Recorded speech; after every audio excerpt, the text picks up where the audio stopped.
This is KESSLER for iFILM London. We're at the O2 Arena here for the press conference between FROCH and KESSLER. With me to my left, I've got the IBF super middleweight champion FROCH. How are you, Carl? I'm all right. Is it you? You've done some timber. You're looking good. I've done 2.5 stone. Well done. I'll tell you off camera how that happened, and it wasn't drugs.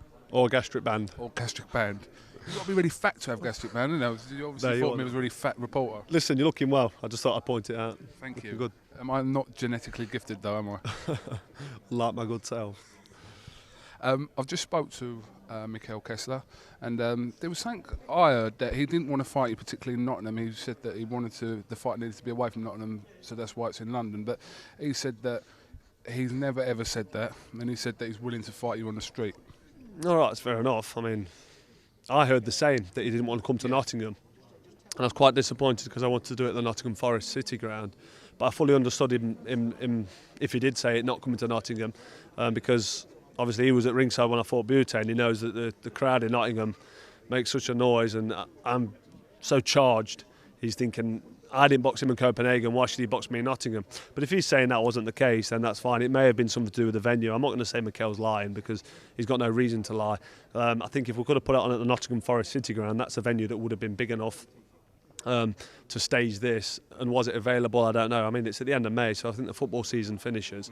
But no, I was under the impression he didn't want to come to Nottingham, but he's probably not going to tell you that, is he? Let's be honest. It's probably KESSLER and his promoter said to Eddie, look, we're not coming to Nottingham, so rule that one out. We could bring Eddie in and clear it up if you want. Well, we could ask him. Eddie, just come this way, just quickly. Quick question about Nottingham, the fight not happening in Nottingham. Yeah, I've just asked KESSLER whether that was ever mentioned about him not fighting in Nottingham. He said that he's never ever said that and would have been willing to fight Carl, whether it be Nottingham or London. Hold on, let me get KESSLER. This is gold. We will clear this up. I bet he denies it. Well, Mikel said that. Yeah, no, I haven't. This is what Mikel just said to me live on iFILM London. He probably doesn't know. It's probably just worked from his promoter to say that we don't want it in Nottingham. To be honest with you, there isn't a venue in Nottingham. So we could have gone at the City Ground, outdoors, in May. KESSLER, go on. You're banging trouble, son. Go on. Give Robbie a t-shirt. So, Mikel said that he never said that he wouldn't fight in Nottingham.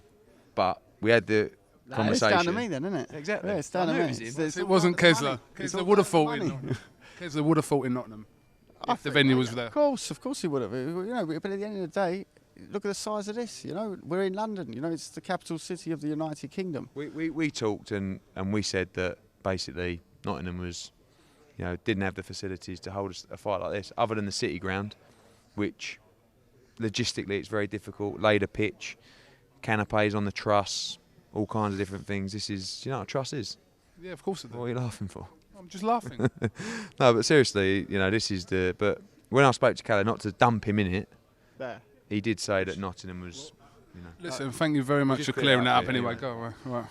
Sorry, Carl. I think that You was did open up cans there by calling Eddie in. No, but it clears it up, and any conspiracy that, if anyone's bothered, that KESSLER wouldn't come to Nottingham, would then think, oh, that you've got a mental edge because he didn't want to fight you and not, so he's obviously worried.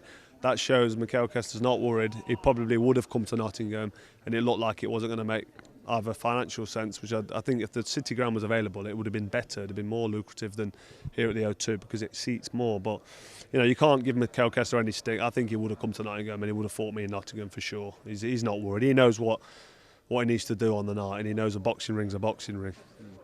So, next question, I think. What's the situation with Adonis Stevenson and the IBF? I don't actually know. Should we get Eddie back? Eddie! No, he's mandatory, but I ain't got to fight So is him it- for whatever reason. But it's for the IBF title's on the line, so I think the winner of this fight has to fight Adonis next. Would it be for the WBA and the IBF? Well, yeah, the winner's obviously going to get both belts, but he's IBF mandatory, so I presume unless the winner vacates the WBA, it would be for both belts. Yeah. Okay, thanks for that.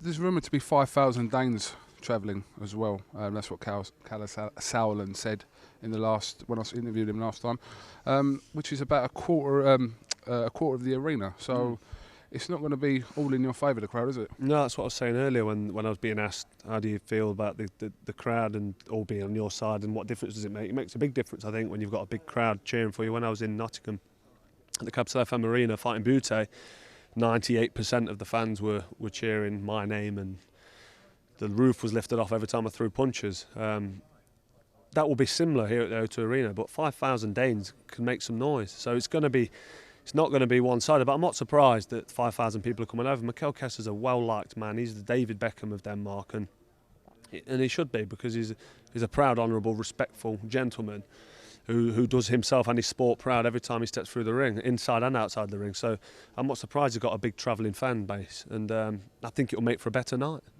When you beat Lucien Boutte after the fight, you said that you said you were going to retire if you'd lost that fight.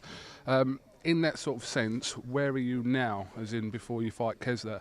Have these thoughts been in your head, or is this not the case at all anymore? It's not something that I think about, but I'll stand by the same outcome and the same scenario. If I can't win this fight, where do I want to go in the sport of boxing? Probably nowhere. Depends on how the fight goes. If it's a wipeout, either way, I think Mikkel Kessler would turn it in if I wiped him out. The same way I would. If it's close and we could do it again, or maybe it could have gone either way, and it just depends how the fight goes. But if I get beat fair and square and quite convincingly by Kessler, I could probably stand here now and hold my hands up and say I won't box again. No problem. I've got no problem with saying that, because it's probably the truth. If that was to happen, but obviously I feel I'm going to do the job. I feel that this is my time, and the rematch is going to be totally different to the first one, and I'm going to shock a lot of people. I think it's going to be a brutal fight. I think it's going to be, at times, it could be a classic, it could be the Hagler-Hearns type of fight. If we both decide to unload the shots early on and take the bull by the horns, or take the initiative early. If I do that and try and take the initiative, he's going to have to fire back and answer back. And likewise, if he tries to take the initiative from me, I'm going to have to fight fire with fire. So the fight might not go the distance. So somebody could end up getting wiped out. I'd like to think I'd wipe him out, but this fight could go either way, and that's why it's so exciting. We don't need to try and sell this fight and talk it up. People know what they get with me, and they know what they're going to get with Mikkel Kessler. It's going to be brutal, it's going to be vicious, and it's going to be so entertaining. And let's not forget, this is an entertainment business, and this is why this fight's happening, and other fights aren't happening. Did you know his mother was from Salisbury? Yeah, I know she's from England, but not Salisbury. Is that right? I know Something she's you didn't English. know, yeah. No, something I didn't know. So he said that I should half support him, fully support you, but half support him. There was an argument, isn't there?